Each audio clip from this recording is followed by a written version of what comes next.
मैं बस ये लेने के लिए आई थी। फातिमा अंकल,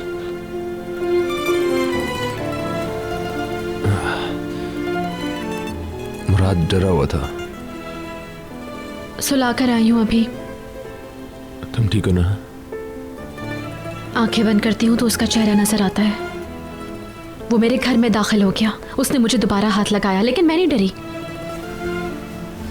मैं एक परिंदे की तरह बेचैन थी, लेकिन डरी नहीं। फातिमा अंकल, मैं उनमें से नहीं हूँ। कुछ भी कर लो, यकीन नहीं होगा।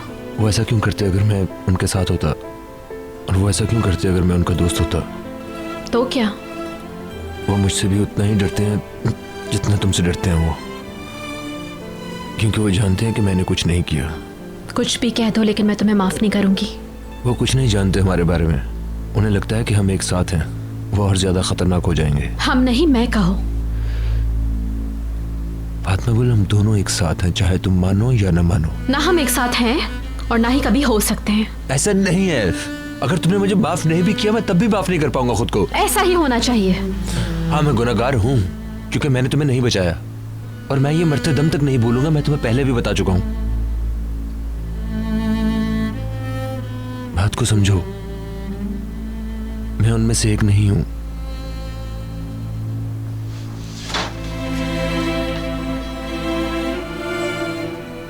प्लीज मुझ पे भरोसा करो, क्योंकि मैंने तुम्हारे साथ कुछ नहीं किया, कुछ भी नहीं।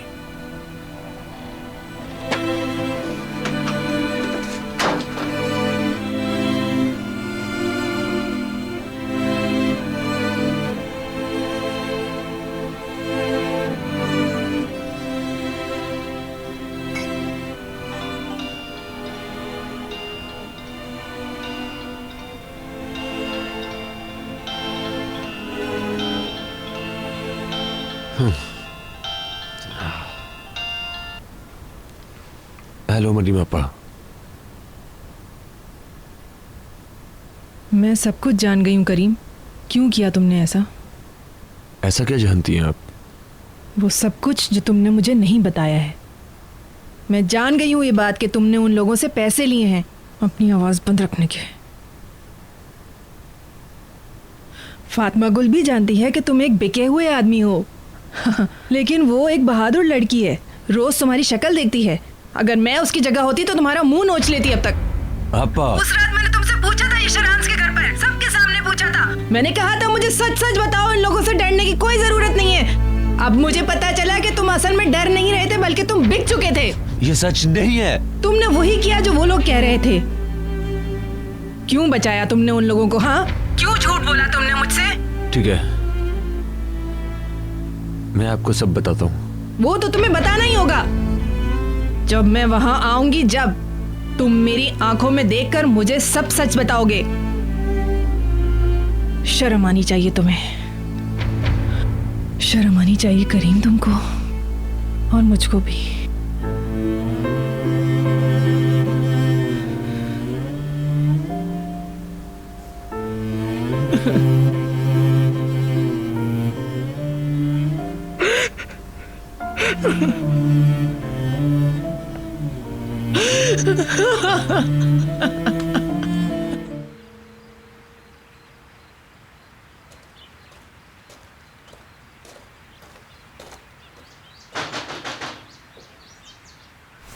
करीम भाई, मैं आ गया।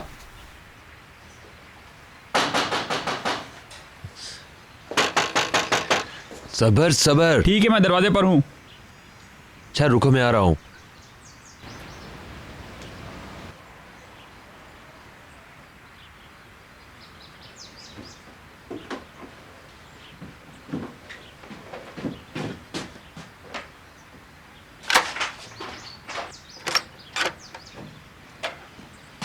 क्या हुआ? कुछ नहीं, मैं देखता हूँ, तुम जाके सो जाओ।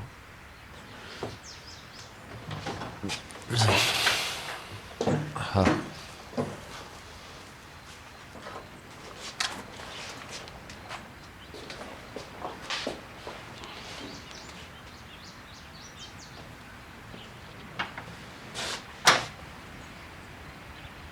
भाई क्या हुआ भाई? कुछ खास नहीं। क्या आप पर हमला किया है? हाँ बस यही समझो। भाई आप तो बहुत ज़्यादा जख्मी लग रहे हैं, किसने मारा आपको बताएं। हम बाद में बात करेंगे। क्या तुम कुछ देर के लिए फातिमा गुल के पास रुकोगे ताकि मैं बाहर से हो आऊँ? हाँ रुक जाऊंगा। कहाँ जा रहे हो तुम? मरियम आपा दोपहर तक आ जाएंगे। एमरे तब तक यहीं रुकेगा। मरियम आपा के आते ही चला जाएगा। अकेले मत जाएं, बदला लेने का कोई फायदा नहीं है, आप किसी मुसीबत में फंस जाएंगे। नहीं, तुम नहीं जाओगे।